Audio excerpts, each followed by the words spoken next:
I never imagined I'd be capable of kissing my professor in the university lab. But it happened. One fleeting, forbidden moment. Our lips met, and everything I thought I knew about boundaries dissolved. My heart pounded as we broke apart, eyes locked, breath trembling. At any second, someone could walk in and shatter everything.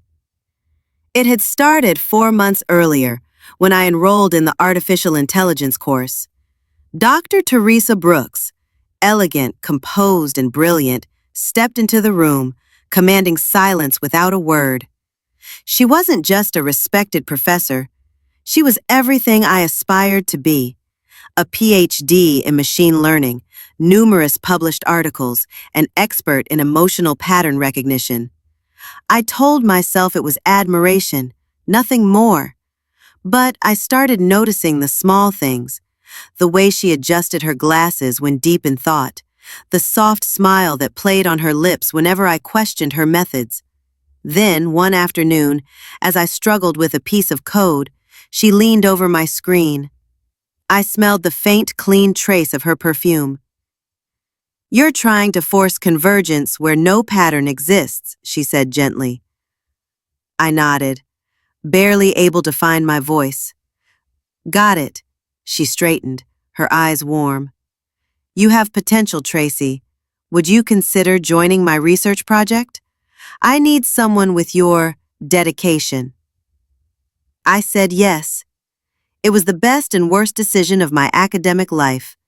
We began spending late hours together in the lab, working on emotionally intelligent AI. But beneath the technical jargon was something electric, a tension neither of us dared acknowledge, at least not at first. One evening, while debugging a particularly challenging program, Teresa asked, "How do you teach an AI to recognize desire?" She stared at the screen, but her words struck deeper than code.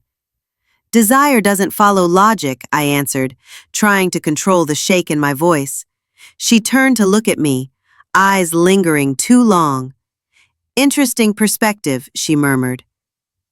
Our connection deepened. She began introducing me at meetings as her most promising protege. The way she said my needs sent chills down my spine. Then came the invitation to co-present our findings at the International AI Conference in Atlanta. "You should present," she said. "You'll leave an impression."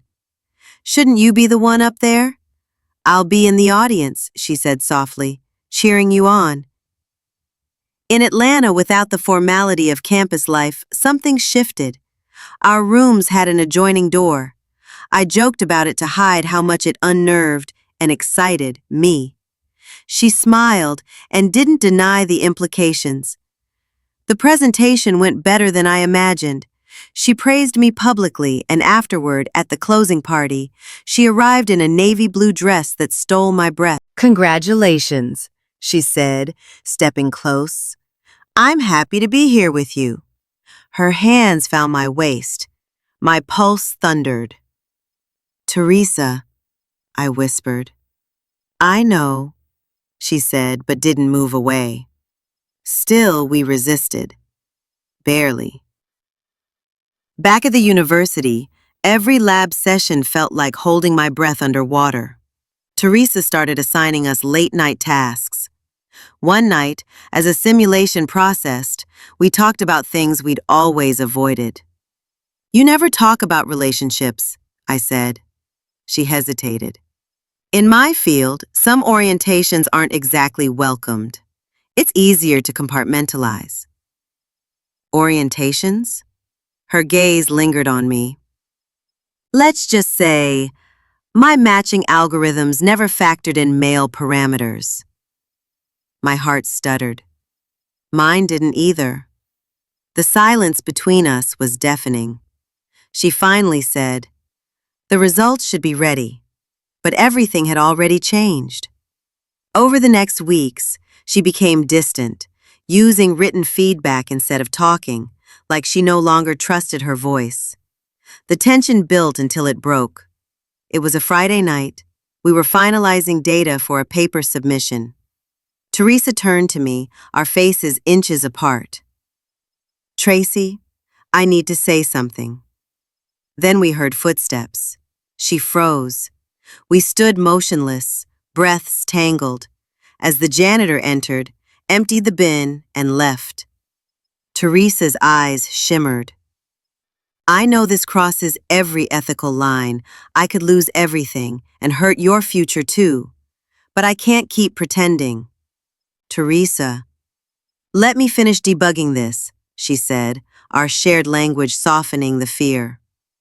"You've become an error in my system, one I don't want to fix." I shook my head, smiling despite the chaos inside me. "You're not an error. You are my system." She kissed me. It was the moment everything aligned and unraveled at once. No algorithm could explain the logic and madness wrapped in that single kiss. When we finally pulled away, I asked, "So, what's the next step in the algorithm?" She laughed quietly. "I don't know. This is the first time I don't have a flowchart. What if someone finds out?" "We'll debug it together," she said. "But first, let's finish the semester. Then we'll see what kind of architecture we can build from there." We slipped out of the lab unnoticed. For once, we weren't planning code. We were planning us.